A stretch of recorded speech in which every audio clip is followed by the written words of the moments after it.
you tell us about intoxicants, whether it's caffeinated beverages, whether it's alcohol, whether it's drugs, whether it's tea, is there anything wrong with taking any of these stimulants? Are they all part of the same, or is there a distinction between them if we're on a spiritual path?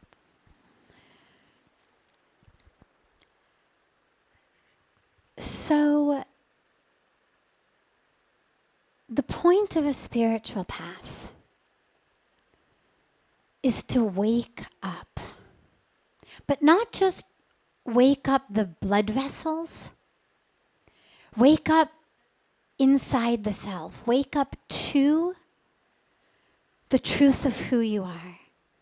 And so every minute and every moment that we spend not here, not in the present moment, not in the truth of who we are, but running away, is a moment that we've lost.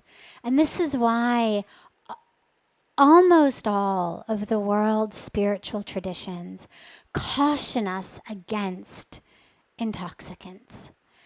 We are here to connect with, realize, and live the divinity within ourselves. The last thing you want to do is be removed from that. And so any chemical that I need in order to be okay, whether it's नींद लाने के लिए, whether it's सुबह उठने के लिए, whether it's depression को दूर करने के लिए, whatever it may be for, sleeping, waking, my mood, we always have to keep coming back to the truth, to the self. And so this is why all of the alcohol, the drugs are things that we know are just escapes. And every minute that we spend not connected with the truth, but needing to numb ourselves, needing to use something to make my life manageable, because that's what it becomes. It becomes, without this, I can't sleep. Without this, I can't relax. Without that, I can't feel happy. But what our real life is about, what spiritual life is about, is experiencing the joy and the bliss and the truth of who you are. So anything that takes you away from that is definitely going to be something that all of the spiritual teachers are going to say, avoid that. If you can't sleep, ask yourself, what is that stress? What is that tension in your life? What is that attachment? What are those expectations that keep running in your mind that keep you from sleeping? What is it that you're so attached to in your relationships, in your job, in your life,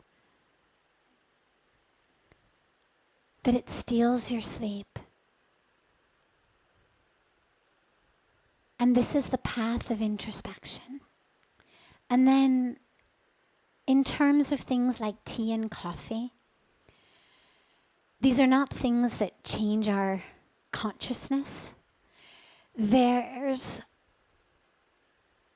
no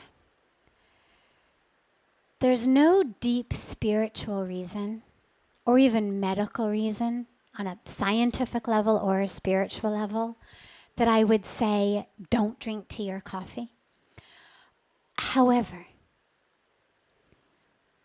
on a spiritual path, one of the things we talk about very, very frequently in here is the awareness that you are not a slave to the body, that you're not a slave to the senses. Whether we fast, whether we abstain, whether we stay awake temporarily, it's to teach us, I'm not a slave.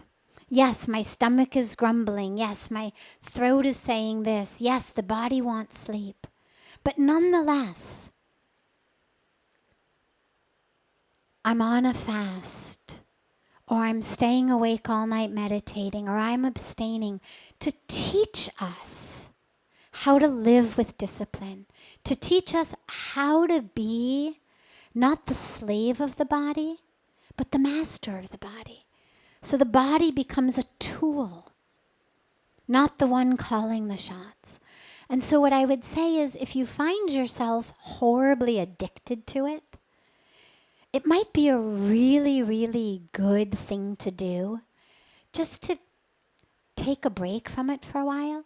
Not because it's bad for you, again, either spiritually or scientifically, but simply because there shouldn't be anything in your mind that you feel like, without this artificial substance, I cannot function. Simply to teach yourself, body is clamoring for a cup of tea or coffee, but I'm not drinking it. And I'm still here.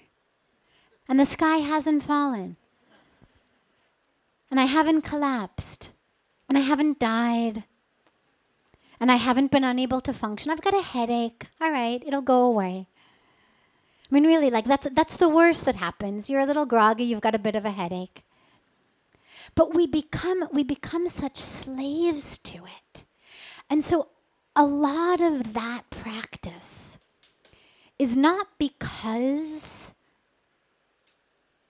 the item is actually bad, but simply because thinking that we need it is an obstacle on our path. Feeling like I cannot be awake, I cannot be peaceful, I cannot be happy until and unless I smoke that or drink this or inhale that or inject this. It keeps us all stuck, regardless of what the chemical may be, regardless of whether it's something as harmless as tea or harmful as heroin. Either way, the message it gives to us is you are stuck. And simply in the name of freedom, if you feel that you're stuck with anything, it's always a great practice to just give it up for a while. Even if you're going to go back to it. I mean, not the heroin, of course, but the tea. You may go back to drinking tea, fine. If it doesn't upset your stomach, no problem. But at least do it with the freedom of choice. Because that's the highest aspect of the spiritual path, is freedom. And whether it's freedom from my addiction to a chemical, freedom from my addiction to making people around me do what I want, freedom from my expectations, freedom from my desires, freedom from my fears, freedom from my identity, freedom from my history. That's what all the practices that we do are about, is to get us unstuck from all of that, so that we can actually live in the true freedom of the boundless divinity that we are. And whatever you need to do to get there, it's a great practice.